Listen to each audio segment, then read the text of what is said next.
Good afternoon, Eden. Good afternoon, ma'am. Can you tell me about yourself? I am Edin Culinaris, 37 years old, married. I live in Aurora, Zamboanga del Sur. I finished my 2 years course in Associating Computer Science at St. Columban College, Pagadian City. I have 2 kids, and since we've married, I am living with my parents. I am hardworking and self-disciplined. Okay, I have few questions for you to answer, so let's start. Why do you want to work as a maid? I want to work as a maid because I know the work of being a household and I know the responsibilities. Okay, why you choose Malaysia when there's a lot of other country? I choose Malaysia because it is near from the Philippines and this is my first time to be a part of my family. And many of my friends they say that the people living in Malaysia are friendly, honest, and Okay, understanding. how are you qualified for this job? I am qualified for this job because I am physically fit, mentally fit, Okay, and I passed the pre-med. okay, may I know what is your Pre-medical. educational level? College Okay, graduate, what is ma'am. your recent experience? I experienced in Maypole at Cebu City as production worker, and after that, I work in Manila as Okay, have production you worked clerk. abroad before? Do you have experience of No, taking care of ma'am. baby? Whose whose baby you Yes, taking ma'am. care I of? experienced. Okay, how My about own baby, elderly ma'am. My people? 2 kids. How old is I your already grandmother? experienced my grandmother. Okay. Do you have any 87 other years old, special ma'am. skills? Uh-huh. Yes, ma'am. Okay. I'm cooking Are you and willing to learn teaching, new ma'am. skills? Are you willing to work with a Yes, family ma'am. I where am the willing. mother-in-law or any relatives stay together? Currently, are you still Yes, working ma'am. I now? am willing, ma'am. Do you know how to No, cook? ma'am. I have no work right What now. sort of food can you cook? Yes, ma'am. Like what? Only Filipino dishes, ma'am. Okay. Fried Are you chicken, aware that you will have pancit, to do and washing, adobo, ma'am. cleaning, ironing, and cooking? From all the house chores, which do you Yes, like ma'am. I am most? already aware. Okay. If I ever you like were cleaning, selected to work in washing, Malaysia, and who cooking. will take care of your kids? Okay. How much is the salary as a maid My in husband will Malaysia take as care you of my agreed and kids. understand? Okay. What is the two rules agency have fixed in 1,200 Malaysia? ringgit. Okay. How many years is the contract as you agreed No and cell phone and understand? no day off, ma'am.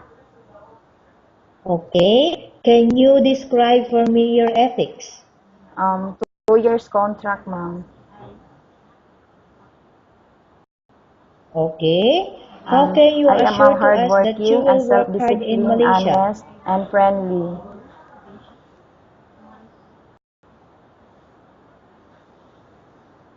I work hard in Malaysia because I know the responsibility of what I'm applying for, and I want Okay. Can to you have a promise job not to use because the I telephone want to without help the my permission family of and your the education employer? of my children.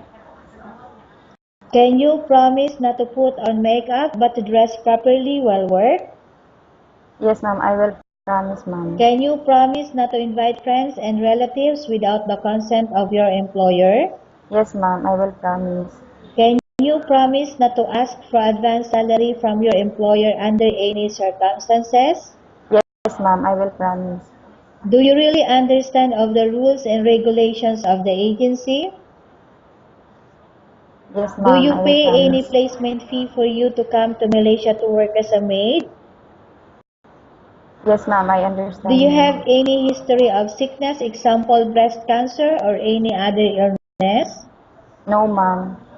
Do you suffer from any skin diseases, allergy or physical defect? No, Have you ma'am. undergone any operation? No, Okay. ma'am. Have you suffered from any serious illness?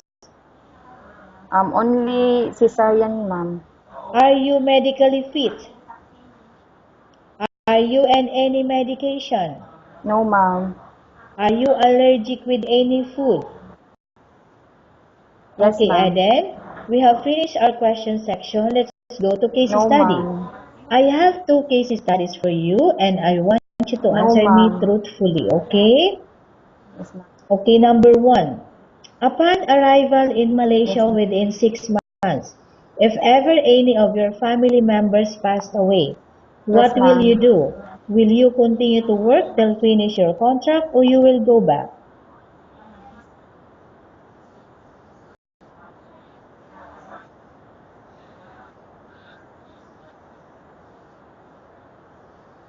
I will finish my contract, ma'am.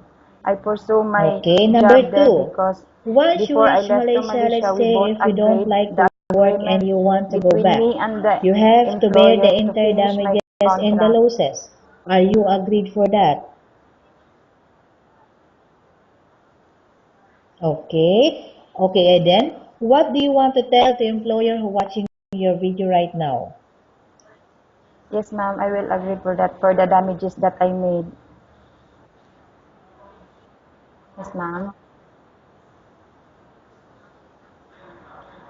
Um, to my employer, please select me as one of your housemaid because I know the work of being a household, and I try my best to do all to make you all happy and satisfied of what I work there, and Okay, it thank you helped very me, much, and at the Eden. same We time will it update helped to me your a lot agency and to if my there's any family selection to made by the support their employer. needs and the education of my children.